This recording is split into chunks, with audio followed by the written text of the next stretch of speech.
তো জামাত ইসলামী যারা করছেন তারা তো আসলে আবুল আলা মওদুদীর কোনো মাসালা বা ফেকা মানতেছে না। এবং জামাত ইসলামী তো অসংখ্য লোক আমি দেখেছি দক্ষিণ চট্টগ্রামে, তারা আমাদের মতো কট্টর সুন্নি, অর্থাৎ তারা মিলাদ কিয়াম করতেছে, তারা পিরি মুরিদি মানতেছে, কিন্তু রাজনৈতিকভাবে তারা জামাত ইসলামী করতেছে। তার মানে হচ্ছে 1922 সালে জিএনএ গ্র্যান্ড ন্যাশনাল অ্যাসেম্বলির মাধ্যমে কামাল পাশা আতাতুর্ক তুরস্কের মধ্যে ইসলামী শাসন ব্যবস্থার জন্য আর না হয় সেই ব্যবস্থা করেছিল। তারপরে প্যান ইসলামিজম নিয়ে আসলো জামালউদ্দিন আফগানি। পরবর্তীতে 1942 সালে আবুল আলা মওদুদী চিন্তা করলেন যে এই সংকটকালীন মুহূর্তে ইসলামী রাষ্ট্র প্রতিষ্ঠার জন্য গণতন্ত্রটাকে বেছে নেওয়া যেতে পারে।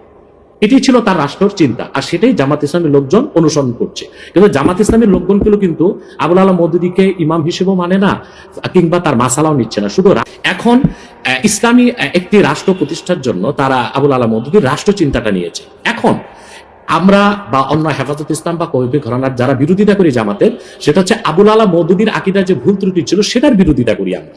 কিন্তু একটা কথা মনে রাখবেন, ইসলামের মৌলিক বিশ্বাসের ক্ষেত্রে জনপুর, ফুরফুরা, দেওবন্দ, কওমি, চরমনাই, জামাত, মসজিদ সবাই কিন্তু 13 সালের 5ই মে শাপলা চত্বর আমি উপস্থিত হয়েছিলাম কয়েক লক্ষ লোক নিয়ে। আমি তো জনপুরের এবং আমাকে সুন্নি বলেই জানে, কারণ হেফাজত ইসলামের 13 দফা দাবি আমাদের সকল মুসলমানের দাবি ছিল। এবং সেখানে সারা বাংলাদেশ থেকে 13 সালের 5ই মে জামাত ইসলামী ও শিবিরের লোকজন 200 বাস নিয়ে উপস্থিত হয়েছিল।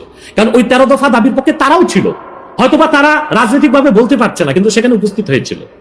তো কথা হচ্ছে যে মৌলিক বিশ্বাসের ক্ষেত্রে সকল মাসলাকের মুসলমান এক, কিন্তু বাংলাদেশে রাজনীতি করার ক্ষেত্রে কিংবা নিজ নিজ অবস্থান ধরে রাখার জন্য শাখা প্রশাখাগত বিষয়ে একটু দ্বন্দ্ব আছে, এটা তো থাকতেই পারে। জামাত ইসলামীর যারা বিরোধিতা চরম পড়ে, আমি তো জামাত ইসলামের সমালোচনা করি গঠনমূলক, যেটা তাদের সংশোধন করা দরকার সেটা করতে হবে। কিন্তু আমি কি কখনো বলতে পারি যে জামাতের লোকজন নাস্তিকদের চেয়েও খারাপ? এটা কি বলা যায়?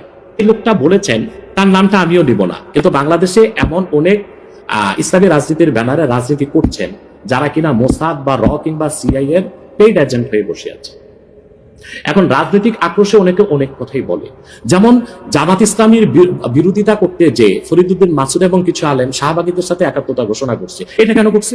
তাহলে কি শাহবাগী না, তাহলে কি মতিউর রহমান নেজামী, দেলোয়ার হোসেন সাইদি তাদের চেয়ে ভালো ছিল শাহবাগীরা? যে মতিউর রহমান নেজামী, দেলোয়ার হোসেন সাইদি বা জামাতের যাদের ফাঁসি হয়েছে তাদের ফাঁসি রায় কার্যকর করতে ফরিদউদ্দিন মাসুদ শাপলা চত্বরে চলে গেছে, শাপলা চত্বর না শাহবাগ চত্বরে চলে গেছে, নাস্তিক ব্লগারদের সাথে একাত্মতা ঘোষণা করছে। তো বুঝেই যাচ্ছে এটা একটা রাজনৈতিক আক্রোশ ছিল, রয়ের পারপাস সার্ভ করার জন্য এই কাজটা করেছিল কিছু আলেম।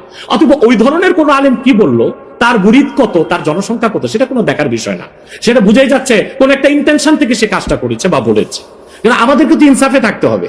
আমরা আবুল আলা মওদুদীর বা জামাত ইসলামীর সমালোচনা গঠনমূলক ভাবে করে আসছি, করতেছি। তা আমি শীর্ষ নেতাদের মুখে শুনেছি, দেলোয়ার হোসেন সাইদি সাহেব একজন বাংলাদেশে জাদরেল একজন স্কলার ছিলেন, এবং আপনি জানেন তার জনপ্রিয়তা এখনো কিন্তু আকাশচুম্বী, আলহামদুলিল্লাহ। সেটা বলি, সাইদি সাহেব ব্যক্তিগত জীবনে আবুল আলা মওদুদীর কোনো মাসালা মেনেছিলেন? তিনি তো হানাফি মাযহাবের মতে নামাজ পড়তেন, লম্বা দাড়ি রাখতেন, এবং তিনি পীর ঘরানা থেকে এসেছেন। তার বাবা ছিলেন ফুরফুরার মুরিদ।